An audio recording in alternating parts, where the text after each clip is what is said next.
Olá, boa noite. Eu sou o Fernando Rodrigues e este é o Poder em Foco, um programa de entrevistas do SBT em parceria editorial com o jornal digital Poder 360. Hoje, Poder em Foco entrevista a diretora de Ciência e Inovação da Sociedade Brasileira de Cardiologia, a doutora Ludmila Rajar. Ela também é pesquisadora, professora de cardiologia da Faculdade de Medicina da Universidade de São Paulo. Doutora Ludmila Rajar, boa noite, muito obrigado por estar aqui. Eu começo perguntando, afinal, já existe algum remédio para curar as pessoas que pegam o coronavírus? E esse remédio é ou não é a cloroquina? Fernando, boa noite. Até o momento não tem uma medicação cientificamente comprovada capaz de curar as pessoas infectadas com coronavírus. A cloroquina pode ser que seja. A gente aguarda estudos, resultados de estudos científicos. O que a gente sabe sobre a cloroquina? A cloroquina é uma medicação utilizada há muitos anos no tratamento de doenças como a malária, como a artrite reumatoide, o lúpus eritematoso sistêmico. Então, é uma medicação que muitos médicos já têm o hábito de prescrevê-la longamente em doenças crônicas. São medicações, então, bastante conhecidas. E, nos últimos tempos, com a pandemia pelo novo coronavírus, alguns estudos aconteceram em laboratório. A gente chama isso estudo in vitro. O que é estudo in vitro? É estudo fora do corpo humano. É dentro de um tubo de ensaio ali, é isso? Ou num tubo de ensaio, ou num animal de experimentação, rato, camundongo, ou outro tipo de animal. Então, é um estudo não em humanos. E nesses estudos, a cloroquina parece ter dois efeitos contra o coronavírus. Quais são eles? Efeito 1 é um efeito antiviral de inibir a replicação, a multiplicação do vírus no organismo. E o efeito 2 é um efeito de reduzir a inflamação. Porque essa doença, a Covid-19 ou a infecção pelo novo coronavírus, ela se manifesta de formas diferentes de acordo com a inflamação decorrente da infecção. O que acontece? Eu posso ter dois pacientes diferentes, os dois receberem o mesmo vírus, e aí tem um paciente que vai ter uma forma leve, uma gripezinha, que vai passar com dias, que não vai nem perceber que teve a infecção. Por outro lado, o outro paciente, recebendo o mesmo vírus, pode ter uma forma grave da doença, com uma pneumonia grave. Deixa eu aproveitar para perguntar, esses dois pacientes do seu exemplo, podem ser dois jovens ou não? Podem ser. Dois jovens saudáveis? Não é a maioria, Fernando. Hoje a gente sabe que a maioria dos pacientes, a taxa média, a idade média, é em torno de 60 a 65 anos, média.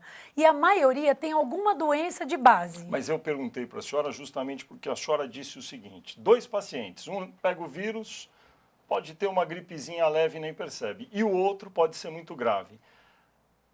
Esse termo, gripezinha, já foi motivo de muita controvérsia, mas é um fato que em alguns é uma gripezinha? É verdade. E vamos fazer uma conta.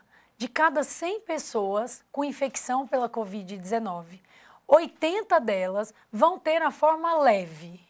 E o que é essa forma leve? Não é letal. Não é letal. Essa pessoa vai poder ficar em casa e ela vai melhorar apenas com cuidados gerais. Por exemplo? Ficar bem hidratada, tomar analgésico e medicação para febre, se alimentar adequadamente, isso vai passar. E ele vai ter sintomas como tosse, cansaço, mal-estar, coriza. Tem muita gente relatando diarreia, dor na barriga, outros perda do olfato e perda do paladar. Então, vai ser isso. As pessoas contam, e isso são dados que já estão publicados, que diferentemente de uma gripe que muitas vezes dura 3, 4 dias, esse mal-estar geral e esses sintomas, mesmo que leves, eles podem ser mais prolongados. Então, diria que, popularmente chamando, isso seria uma gripe prolongada. 80 dos 100, 80%.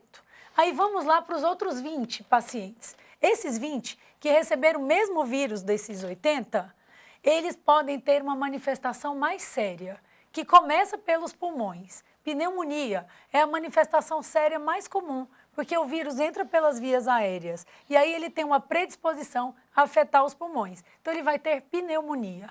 Desses 20, 15 deles vão ficar bem em quarto comum de hospital, enfermaria. Eles vão receber antibiótico, cuidado, e aí nós vamos falar dos medicamentos, e vai receber muitas vezes oxigênio, mas ele vai passar bem. A taxa de complicação dele é pequena. Mas os outros 5%, ou seja, destes 20%, 5%...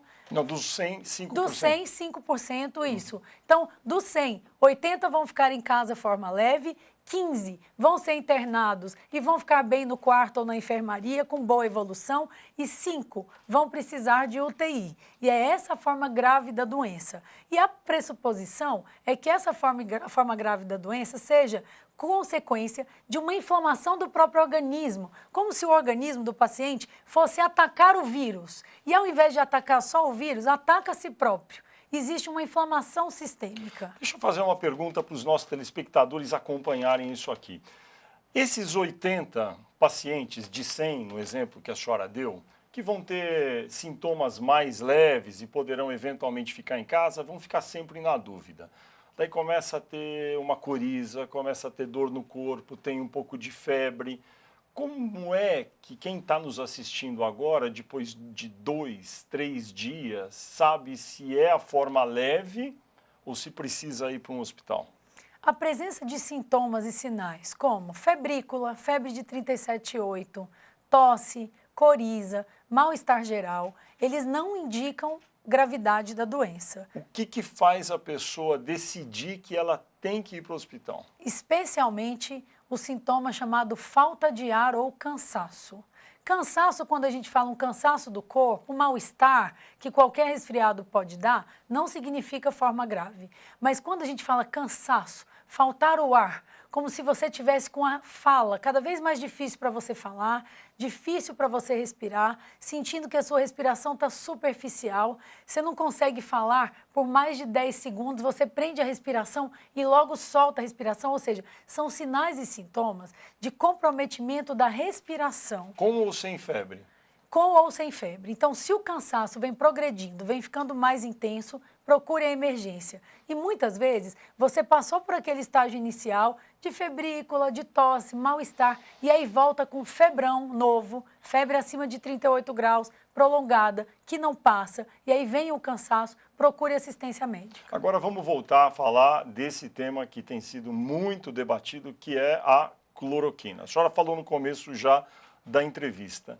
Como é que vai ser possível provar que, além dos testes que foram feitos fora dos seres humanos, também vão funcionar com os seres humanos? Então é assim, voltando, se a cloroquina funcionar, ela funcionaria por ter um efeito no vírus e por ter um efeito em combater a inflamação do organismo. Ela atuaria nesses dois pontos. Então, in vitro, no experimento, eu já sei que ela funciona. Só que isso tem que ser traduzido em clínica, em paciente, em pessoas infectadas. Os estudos que a gente tem até agora no mundo são muito pequenos e não são estudos definitivos. Então, eles são estudos que sugerem. Então, pode ser que essa medicação funcione. Para isso, ela precisa ser testada. Testada quando a gente fala num estudo clínico comparativo. Como é que funcionam esses estudos clínicos? Quanto tempo demora para fazer um estudo desses, para testar a cloroquina? Quantas pessoas precisam testar? E, com tudo isso em mente, quando será possível talvez ter uma resposta para isso? Então é assim, para que a gente possa testar, a gente precisa ter pacientes com infecção suspeita ou confirmada, e pacientes que a gente pode sortear para receber a cloroquina e um outro grupo para não receber a cloroquina. E aí a gente coloca um tratamento igual para os dois grupos, onde a única diferença é tomar a cloroquina ou não tomar a cloroquina. E os dois pacientes, no caso, escolhidos, ou vários, na verdade, dos dois grupos, não sabem o que estão tomando, para não ter autossugestão. Exatamente. Nem a autossugestão pelo paciente e nem a sugestão pelo pesquisador. Isso, em ciência, a gente chama estudo duplo cego, porque o paciente é cego, entre aspas, ele não tá vendo em relação ao grupo, ele não sabe, os comprimidos são semelhantes, iguais, eles não vêm com nome, e o pesquisador é cego. Com isso, eu tenho, ao final, uma evidência, uma resposta definitiva em relação à hipótese. Nesse momento, nós temos uma hipótese e um indício demonstrando que a cloroquina possa funcionar.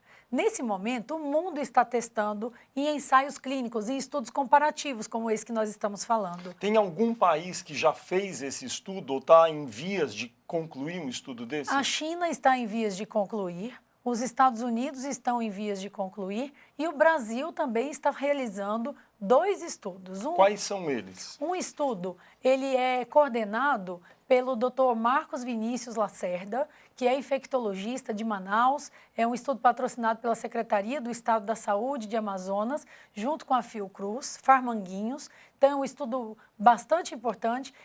E o outro grupo é um grupo de hospitais de São Paulo, com uma rede de terapia intensiva, que é chamada BRICNET, com alguns hospitais e que já estão começando a incluir pacientes. Em qual desses estudos a senhora está envolvida? Eu estou envolvida com o grupo de Manaus. E quando é que se pode esperar um resultado desse estudo no qual a senhora está envolvida? Olha, esse grupo de Manaus é um grupo muito atuante. E, infelizmente ou não, o número de pacientes em Manaus vem aumentando progressivamente nessas últimas horas ou dias. Então, é possível que esses estudos saiam mais rápido do que a gente espera. Só para a gente ter uma ideia, 29 de março começou um estudo de cloroquina em Manaus e nós tivemos no dia 6 de abril já os resultados dos primeiros 81. Ou seja, em menos de 10 dias, 81 pacientes incluídos na pesquisa. Eu queria até falar sobre esse estudo, porque saíram algumas notícias dizendo que parece que não houve, nesse primeiro estudo, muita diferença entre quem tomou e quem deixou de tomar. É isso mesmo? Deixa eu tentar explicar melhor. Esse primeiro estudo, ele não foi feito ou desenhado para avaliar se a cloroquina funciona. Ele é um estudo feito na forma grave da doença, doente grave. Ou seja, quem está no estado mais grave. Isso. E aí ele comparou em um estudo a dose mais alta da cloroquina e no outro estudo a dose mais baixa, conforme a recomendação do Ministério da Saúde. Ah, tá. Porque são 2 doses. Tem uma que o Ministério da Saúde tem recomendado para esse tipo de teste e tem uma outra dose que é muito mais alta que parece que foi usada na China. Na China e mesmo nos Estados Unidos e o mundo todo vem recomendando essa dose mais alta. O Ministério da Saúde, de uma maneira muito acertada, sugeriu numa portaria que a gente usasse hoje a cloroquina na forma grave, até que a gente tenha mais estudos científicos e com essa dose mais curta e apenas por 5 dias. Então, o grupo de Manaus, liderado pelo Marcos Lacerda, comparou o esquema mundial com o esquema nacional. Com 81 pacientes, o estudo já teve um resultado preliminar, mostrando que a dose baixa, que é a dose que o Ministério recomenda, é mais segura, com menos efeitos colaterais da medicação. Por quê? Porque é uma medicação que, se você me pergunta, a cloroquina é segura? Ela é segura. Não é uma medicação cheia de efeito colateral, mas não é uma medicação para a gente usar deliberadamente, sem prescrição médica, sem monitorização. Não, não é. Por quê? Porque a cloroquina ela pode estar associada a arritmias cardíacas, a arritmia do coração, o coração bater descompassado, isso pode acontecer. Ela pode gerar um problema de pele sério, que é uma dermatite esfoliativa. Ela pode, a longo prazo, gerar problema na retina. Agora, uma vez que a gente for prescrever por 5 dias, que é o que o Ministério hoje vem recomendando, é possível que esses efeitos colaterais sejam muito minimizados. Mas é importante que a gente prove isso cientificamente. Mas, doutora Ludmila, no caso de Manaus foram 81 pacientes. 81 pacientes. Nesses 81 foram divididos 40 de um lado e 41 do outro. Isso. Qual foi o resultado específico, então, que aqueles que tomaram a dose mais alta não tiveram tanto benefício como os que tomaram a dose mais baixa? Não foi questão de benefício, foi questão de efeito colateral. Só? Só. E benefício? 80 e poucos pacientes é um número muito pequeno. É a mesma crítica do estudo francês, que tem 50, do outro estudo chinês, que tem 62. É um número muito pequeno de pacientes incluídos para a gente dar uma resposta definitiva em termos de eficácia. Mas ela pode falar alguma coisa de efeito colateral. Então, o que mostrou? Que na dose alta, num período mais prolongado, nós tivemos mais alterações no eletrocardiograma dos pacientes, mais arritmia. Ou seja, se formos usar, devemos usar a dose mais curta, a dose menor. Então, este é um primeiro chamado. E sobre o benefício em termos de combater o coronavírus nesses 81 pacientes? Aí nós temos que esperar os resultados definitivos, mas até o que nós temos até agora, de novo, esse grupo não tem o grupo placebo, o grupo controle. Então eu só posso comparar o resultado que eu tenho com a literatura, com o que já está publicado, e isso enfraquece muito a nossa interpretação. Mas a mortalidade foi parecida com a literatura de quem não tomou cloroquina. Mas eu não posso afirmar aqui que a cloroquina não funcione baseado nessa análise inicial, preliminar desses 81 casos. O que esses 81 casos vão nos dizer é, olhem, usem a dose menor, porque ela é mais segura. Ponto. Os demais resultados a gente tem que esperar. Ou seja, é muito preliminar dizer que esse grupo de 81 pacientes no Amazonas, no estado do Amazonas, que teve uma taxa de letalidade parecida com o grupo geral de pessoas que têm a Covid-19, é errado dizer que, porque eles tiveram uma taxa semelhante, que a cloroquina simplesmente não funciona. Não dá para falar. Não dá para falar e a gente estaria fazendo errado. E também não dá para falar, como a senhora disse no início, que a cloroquina funciona, porque também não há o teste definitivo. Não dá. E é importante a gente lembrar que a gente está diante de uma pandemia. Se a gente não estivesse diante de uma pandemia, jamais alguém sugeriria que a gente usasse essa medicação sem que os testes estivessem sido já encerrados, tendo sido realizados. Então, a gente precisa ter um pouco de bom senso. Eu, possivelmente, não vou esperar 1 ano, 6 meses para dizer funciona. Nós devemos fazer estudos científicos mais rápidos, unindo centros que têm um número grande, e essa é a dinâmica. Mas a gente tem que olhar essa dinâmica com o olhar da ciência aplicado para a nossa sociedade. Eu acho que o grande desafio está aí. Agora, deixa eu perguntar uma coisa. Esse estudo que começou na semana que acabou agora, no dia 6 de abril, ele vai ter quantos pacientes, quantos do grupo do placebo, do remédio que não é nada, quantos vão tomar a cloroquina e por quanto tempo eles ficarão em observação? Então é o seguinte, esse estudo que a Universidade de Manaus começou no dia 6 de abril, ele é um estudo para avaliar se a cloroquina funciona na forma leve da doença, desde que o paciente seja parte de um dos grupos de risco. A gente vem falando e vem sabendo que, de uma maneira geral, a doença é benigna em quem não faz parte dos grupos de risco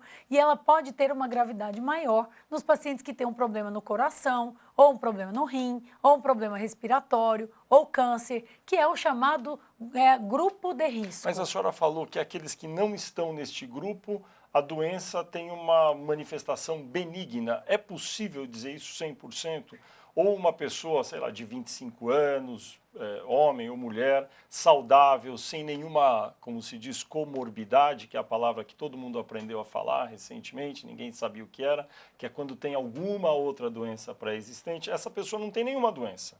Saudável, está no peso certo, pega o coronavírus. Essa pessoa pode morrer? Ela pode morrer. Não tem 100% em medicina e muito menos nessa doença. Mas seria raro? É raro. Então, só para você ter uma ideia, menor que 10 anos de idade, só tem 1% dos casos hoje no mundo. Mas tem uma porcentagem até razoável de pacientes com idade inferior a 40 anos. Ou seja, a maioria dos doentes graves tem mais de 60 anos e tem pelo menos uma comorbidade. Maioria, não significa 100%. Todos nós no Brasil estamos vendo pacientes obesos, a obesidade não estava no grupo de risco, terem forma grave. Temos tido casos esporádicos, mas estamos tendo de pessoas com 30 e poucos anos, 40 anos, mas não é a maioria. A senhora, como médica, tem prescrito a cloroquina para alguns dos seus pacientes? Se sim, em quais casos? Eu tenho prescrito sim.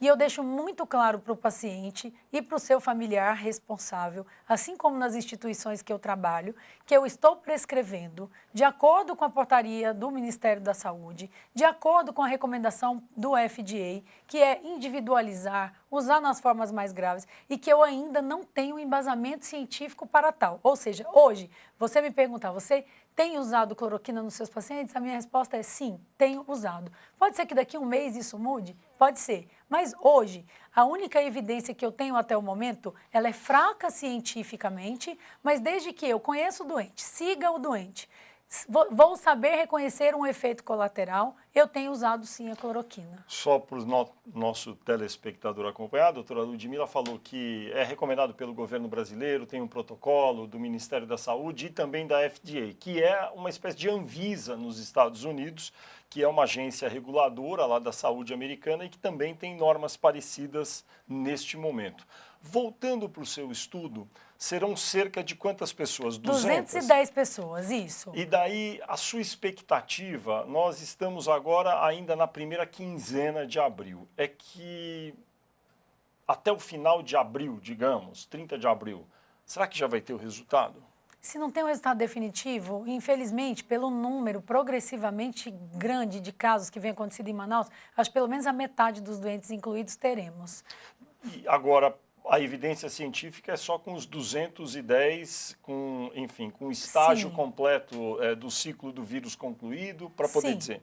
Possivelmente a gente tem que esperar terminar esse estudo. Porém, o que eu sempre tenho Quando dito... que termina? Então não é em abril, seria final de maio, meio de maio? Meio de maio é uma expectativa. 15 de maio, por aí. Isso, uma expectativa. Agora, Fernando, pode mudar, porque a gente não sabe o que vai acontecer com a doença no Brasil nos próximos dias. Então, isso vai depender muito de adesão a isolamento, política sanitária. Então, tem muitos aspectos aí envolvidos. Mas a expectativa é logo, porque forma leve da doença, a gente tem um número muito maior do que a forma dos pacientes graves.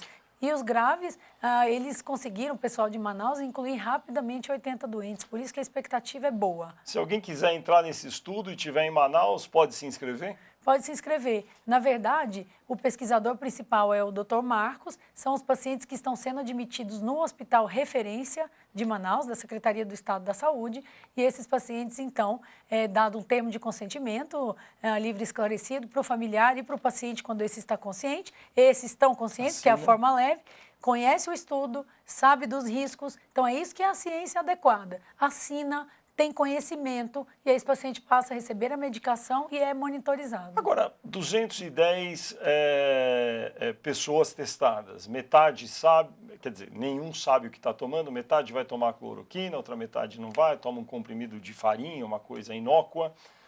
Não é muito pouco também, 210, porque o outro foi 81, não teria que ser 1.000, 2.000 pessoas? Só tem que ser 1.000 ou 2.000 quando a gente está tratando de uma doença mais rara, cuja complicação é baixa. Nós estamos tratando de uma doença muito frequente. Então, quando a doença é muito frequente e o motivo do nosso estudo, por exemplo, taxa de hospitalização é 20%, aí você faz cálculo estatístico e consegue responder com um número menor de pacientes incluídos. Então, as epidemias permitem isso. Ou seja, tudo considerado aqui que a senhora falou, a cloroquina só com prescrição médica, ainda não é possível saber se a cloroquina de fato é eficaz para combater o coronavírus, pode ser que seja, pode ser que não seja. Em doses muito elevadas pode provocar efeitos colaterais muito ruins e a gente vai ter que esperar até mais ou menos 15 de maio, talvez, cerca de um mês, para ter a resposta definitiva. É isso. Acho que a sua conclusão está perfeita, só vamos lembrar que enquanto o Brasil tem feito esses estudos, China tem feito vários, Estados Unidos também. Então, não seria uma surpresa para nós se antes mesmo dos estudos brasileiros nós tivéssemos uma resposta vinda de um estudo com uma boa qualidade de fora e que também vai servir para que a gente adote aqui. O presidente da República, Jair Bolsonaro, o presidente dos Estados Unidos, Donald Trump,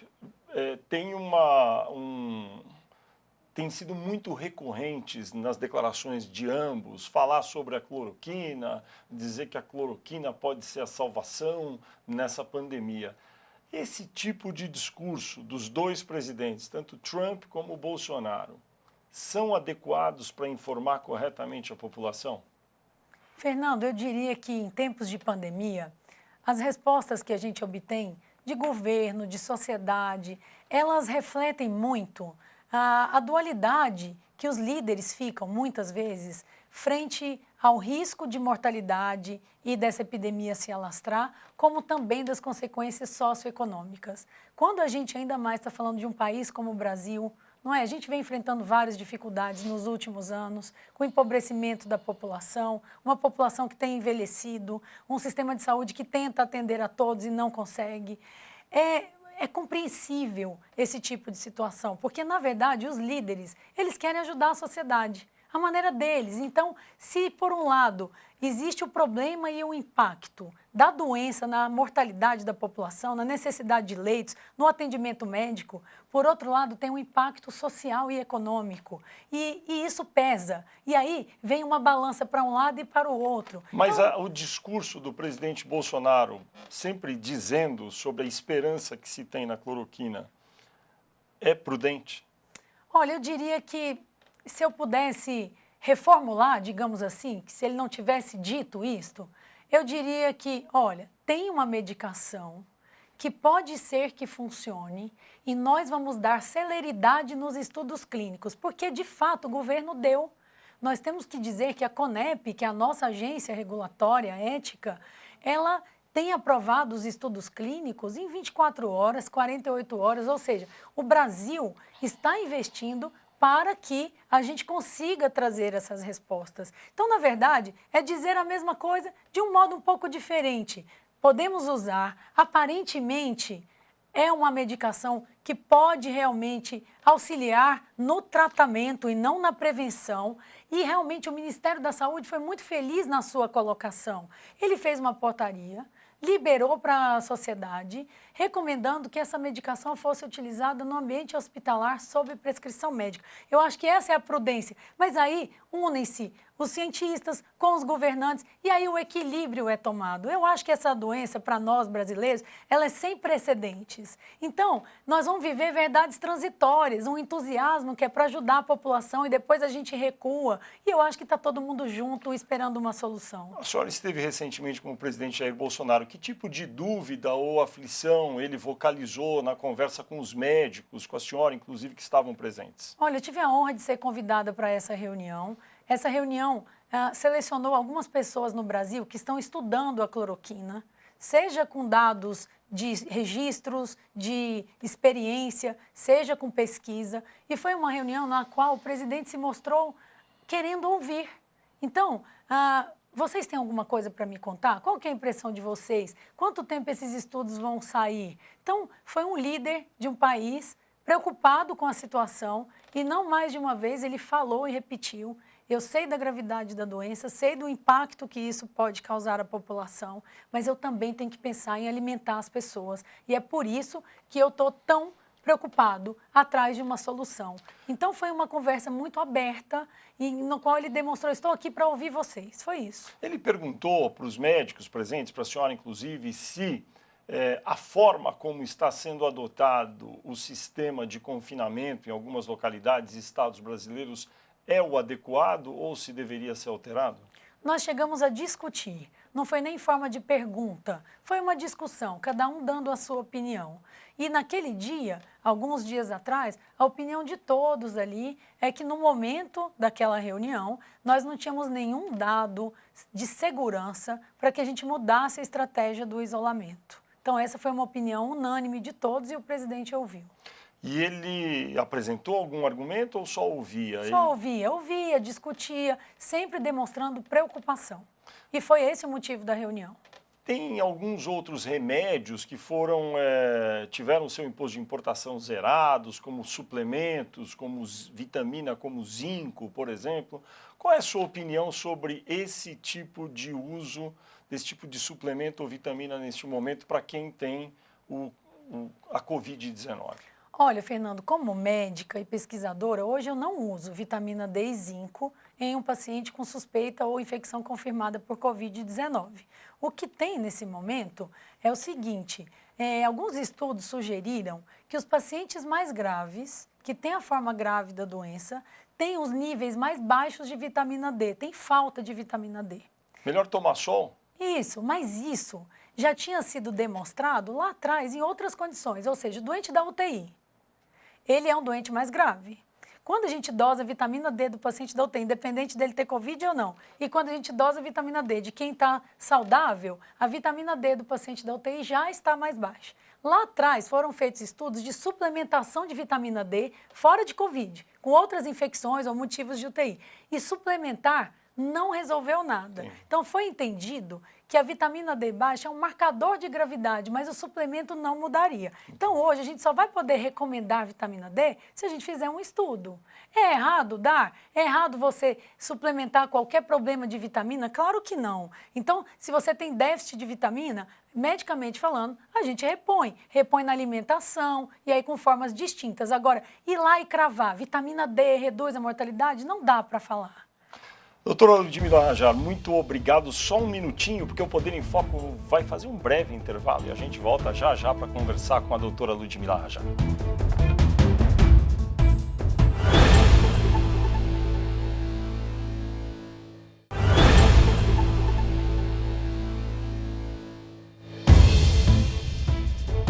Estamos de volta com o Poder em Foco, um programa de entrevistas do SBT em parceria editorial com o jornal digital Poder 360. Nesta edição, eu entrevisto a diretora de Ciência e Inovação da Sociedade Brasileira de Cardiologia, a doutora Ludmila Rajar. Doutora Ludmila, o Brasil tem grande parte do território em confinamento, sobretudo as metrópoles.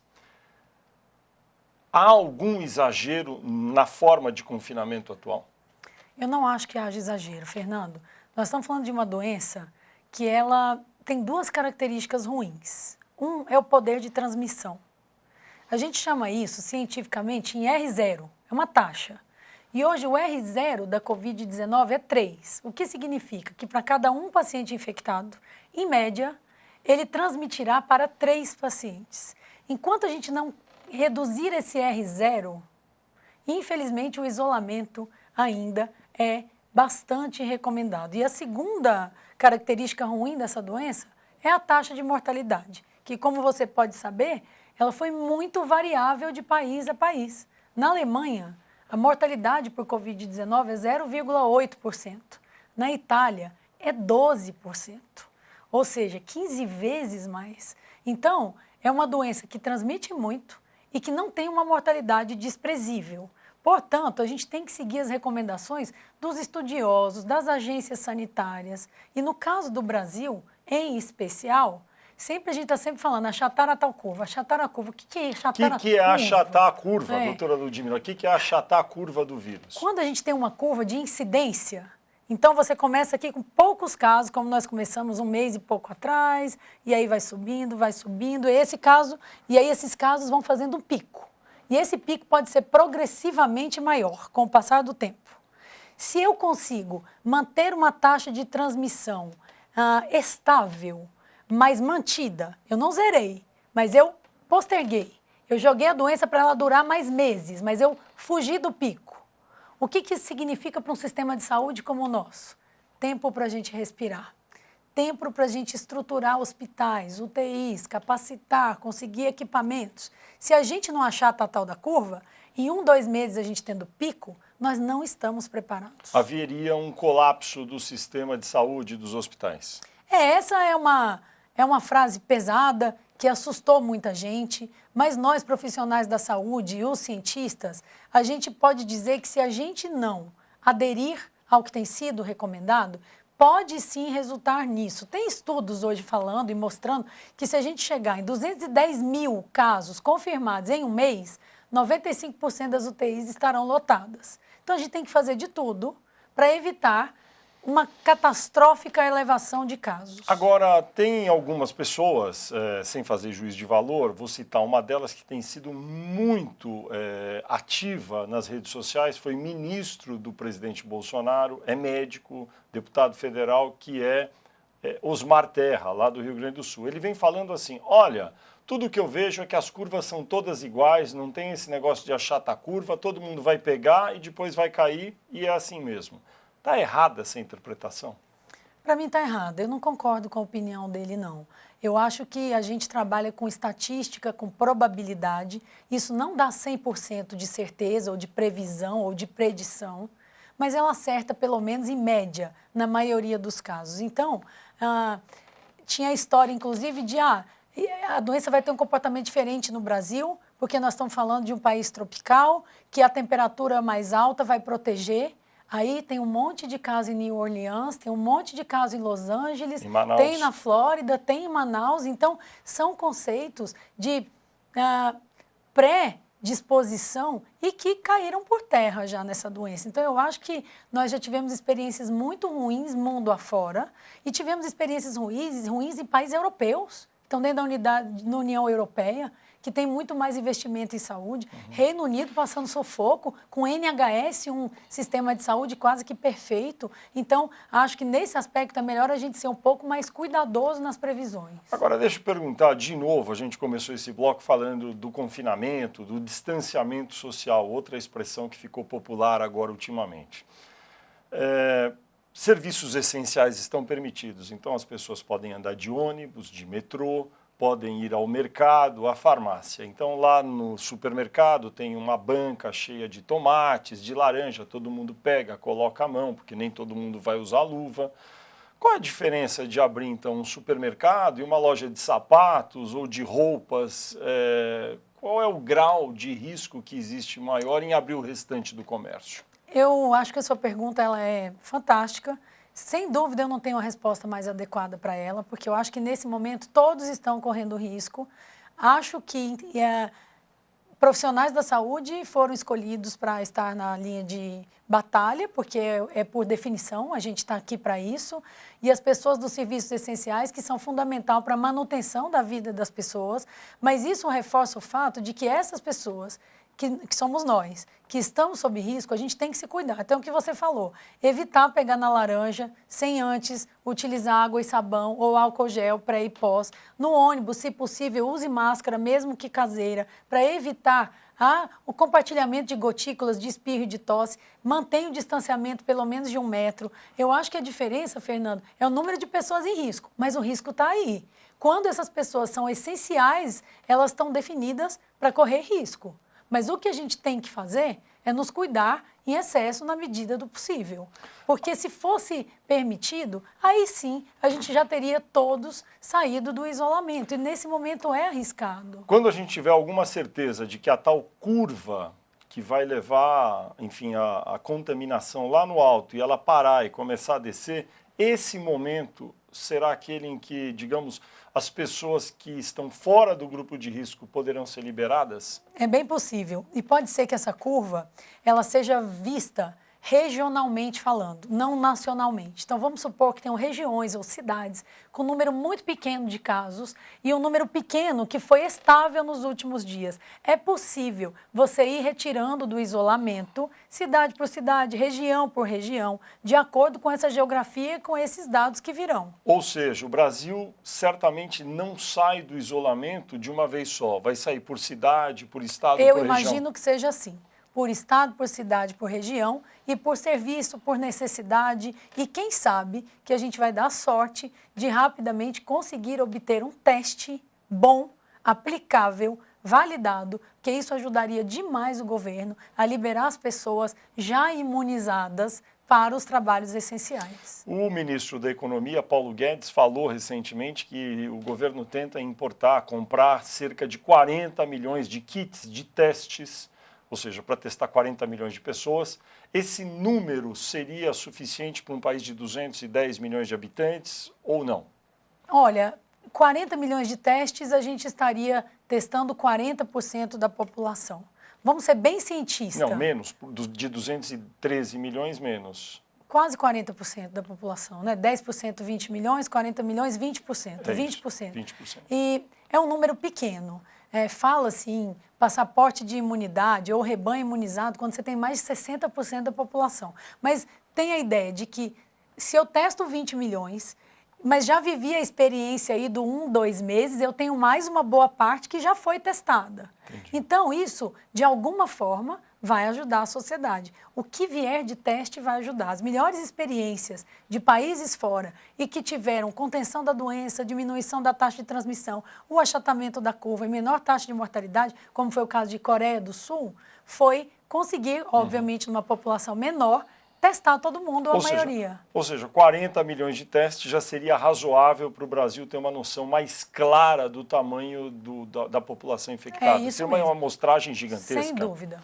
Agora, esses testes, doutora Ludmila, todos eles vêm da China, que, enfim, fez primeiro os produtos e está vendendo para o mundo inteiro. Muitos desses testes são imprecisos. A Espanha, recentemente, comprou 600 mil testes, tinha um defeito. A Universidade de Oxford, na Inglaterra, fez uma pesquisa com os testes usados pelo governo, diz que todos eles são imprecisos. Qual é a certeza que a gente tem quando compra esses testes? Então vamos falar que a gente tem hoje disponíveis 2 testes. O teste confirmatório, que hoje é feito, chamado SUAB. Que é um tipo algodão, cotonete, um isso, algodão grande. Que coloca no na nariz. Via aérea, no nariz ou na garganta. A gente usa mais no nariz. Pega uma secreção. Isso. Ele pega uma secreção, leva para o laboratório e acha a estrutura do vírus, o RNA. Esse é 100% seguro. Teste maravilhoso. Demora muito. Demora. Mas hoje, por exemplo, o Brasil vem aumentando a sua capacidade de realizar os testes. O Adolfo Lutz, por exemplo, vem recebendo uma demanda diária de 1.200, 1.500 testes e consegue entregar 400. Então a conta não fecha, e vai aumentando, vai aumentando. Claro. Então por isso que às vezes demora entre 48 horas e 7 dias, 10 dias em algumas cidades. Então, ponto 1 é um investimento estrutural interno de capital humano e equipamento para a gente aumentar a capacidade de fazer PCR, porque esse é o teste definitivo. Esse outro teste, que é esse importado da China, é o teste sorológico. Ele não acha o vírus, ele detecta a minha defesa contra o vírus. Lembra que eu falei no começo do programa? O vírus ataca e a minha imunidade vai fazer célula para destruir o vírus. Faz célula e faz proteína para colar no vírus e eliminar o vírus ou inativar o vírus. Então, esses testes sorológicos, eles servem para avaliar a sua capacidade de ter reagido à doença. Já estou imunizado, eu já tenho um anticorpo que me protege contra uma nova infecção. Mas ele não é preciso. Então, até o momento não, mas vai aparecer algum preciso. Estes, até agora, foram aprovados pela Anvisa, mas quando foram testados de fato, que é a chamada validação, e isso foi uma palavra até do nosso Ministério da Saúde, ele errou em 70%. Aí não dá. Você diz que a pessoa está imunizada e ela não está, ou diz que ela está negativa, libera e ela está transmitindo a infecção. Esse teste que a senhora está falando é aquele que faz uma micropunção no dedo, sai uma gotinha de sangue, coloca num testador e daí vai ter um marcador ali dizendo se a pessoa tem o vírus, já teve o vírus, isso como é que ela está. É isso. Isso mesmo. E tem até 70% de erro. Estes primeiros que vieram da China, sim. Mas então por que isso está aprovado? A Anvisa aprovou na tentativa de vamos aprovar e vamos testar nesse balanço e equilíbrio entre vamos conter a doença, só que de uma maneira responsável o Ministério foi validar e aí recuou. Então agora a gente aguarda a vinda ou a introdução de um teste sorológico que realmente seja eficiente, que tenha acurácia. Os que estão no mercado hoje no Brasil, esses testes sorológicos, que é da gotinha de sangue que se tira do dedo ali, nenhum hoje tem uma precisão muito grande. A validação do Ministério ainda não. Então, assim, e sem contar, infelizmente tem muita especulação com isso. Então, tem uma importação direta, tem pessoas vendendo de uma maneira deliberada. Então, há de se tomar muito cuidado com isso. A recomendação hoje é que você realmente esteja fazendo à luz da indicação do Ministério da Saúde, porque eles estão com uma área dentro da Secretaria de Vigilância só para avaliar os testes. Quantas pessoas poderão morrer por causa do coronavírus no Brasil? Eu não tenho essa resposta definitiva. Mas tem muita gente falando em números. Tem. Tem essa instituição inglesa, britânica, Imperial College, que faz previsão para tudo. E falou que o mínimo que vai morrer por aqui, se eu não me engano, são 200 mil pessoas. É exagero?